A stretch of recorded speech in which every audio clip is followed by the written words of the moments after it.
Джойстик от 5 метра височина. Я видим коментарите, какво става. Пробвай PlayStation 5. Как PlayStation 5, бе, бате? Си метна и колата, ако искаш. Но, чай да видя, имам идея. Тате! Дай това да метнеме. Сега тата играя! Айде. Давай.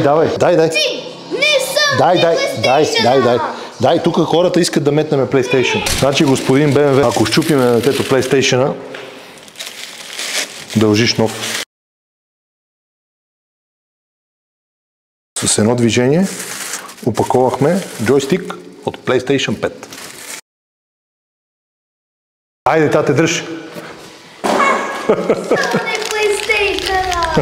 Джойстик от 5 метра височина. Дали ще оцелее? 3, 2, 1.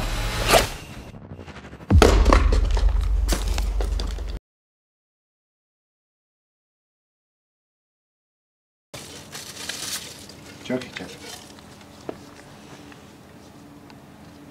Я отиди да видиш дали работи. Оле, не!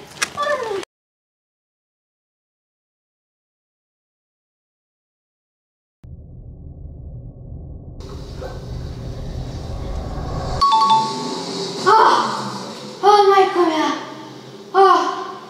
Майко! Аз ще си продължавам да играя.